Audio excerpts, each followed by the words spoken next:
नमस्ते छात्रों, कैसे हो?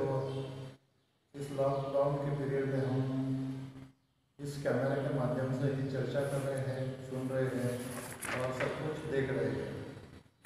यहाँ पर हम जो चौथा घटक है हमारे पहली इकाई का किताबें, जाने माने जो प्रसिद्ध उसके कवि हैं गुलजार जी, उन्होंने बहुत ही किताबों का महत्व हमें यहाँ पर समझाया है। और आजकल हम जो शिक्षा ग्रहण करते हैं वो भी किताबों के माध्यम से, जो कुछ ज्ञान हमें अर्जित होता है वो भी किताबों के माध्यम से। तो हमारे जीवन में किताबों का स्थान बहुत बड़ा है, ऊंचा है और साथ ही ज्ञान देने वाला है। इसलिए हमें किताबें के महत्व को समझना चाहिए। आजकल के इस युग में अगर हम देखें तो यहाँ पर हमारे यहाँ पर कंप्यूटर आ चुका है, मोबाइल है और इसके माध्यम से हम इस किताबों से काफ़ी दूर जा चुके हैं। लेकिन फिर भी जीवन में इन किताबों का महत्व है। जब तक हमारी पढ़ाई चलती रहती है किताबों का महत्व बहुत ही बड़ा है, होना भी चाहिए, क्योंकि किताब ऐसी चीज़ है जो हमें कहाँ से कहाँ तक ले जाती है। पुरातन जो कुछ ऋषि मुनि लोग हो चुके उन्होंने भी किताबों का महत्व काफ़ी मार्मिक ढंग से बताया है और वह भी हम समझते हैं।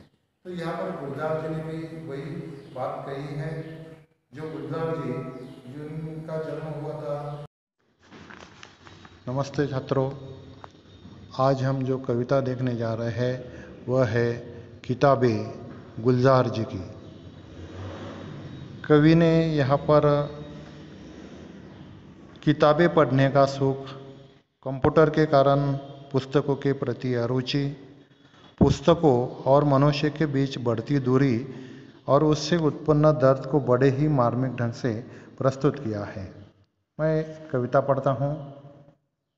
किताबें झांकती है बंद अलमारी के शीशों से, बड़ी हसरत से तकती है।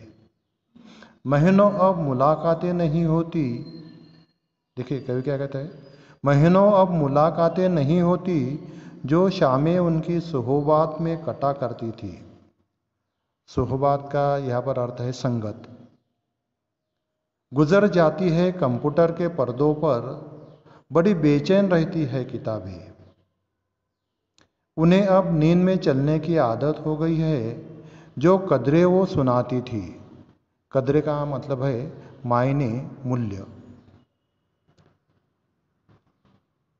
जो कदरें वो सुनाती थी कि जिनके सेल कभी मरते नहीं थे, वो कदरें अब नज़र आती नहीं घर में, जो रिश्ते वो सुनाती थी। वह सारे उधड़े उधड़े है, कोई सपा पलटता तो इस सिसकी निकलती है। सिसकी का अर्थ कवि ने यहाँ पर बताया है कि धीरे धीरे रोने का जो शब्द होता है वह सारे उधड़े उधड़े है, कोई सपा पलटता तो एक सिसकी निकलती है। कई लफ्ज़ों की मानी गिर पड़े हैं। लफ्ज़ मतलब शब्द।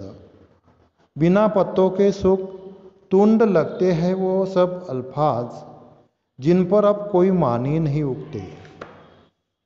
जुबा पर जो जायका आता था, जो सपा पलटने का, अब उंगली क्लिक करने से बस झपकी गुजरती है।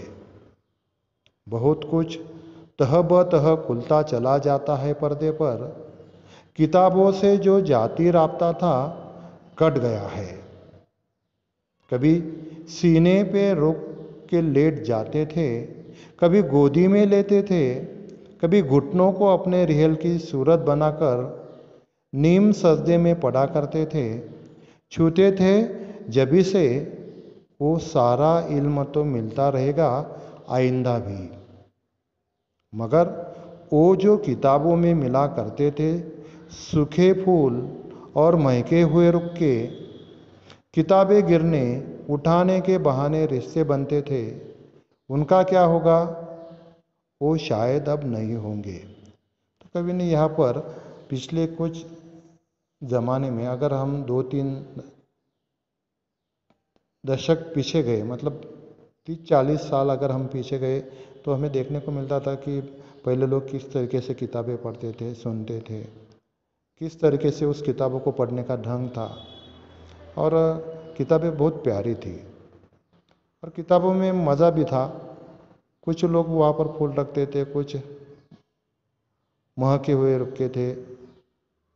किताबें गिरने का कारण भी क्या था और उठाकर नज़दीक ही आने का कारण भी वहाँ पर दिखता था। शायद वह कारण आज किताबों के माध्यम से नहीं दिखता और इसलिए ये किताबें बहुत ही महत्वपूर्ण हैं। धन्यवाद।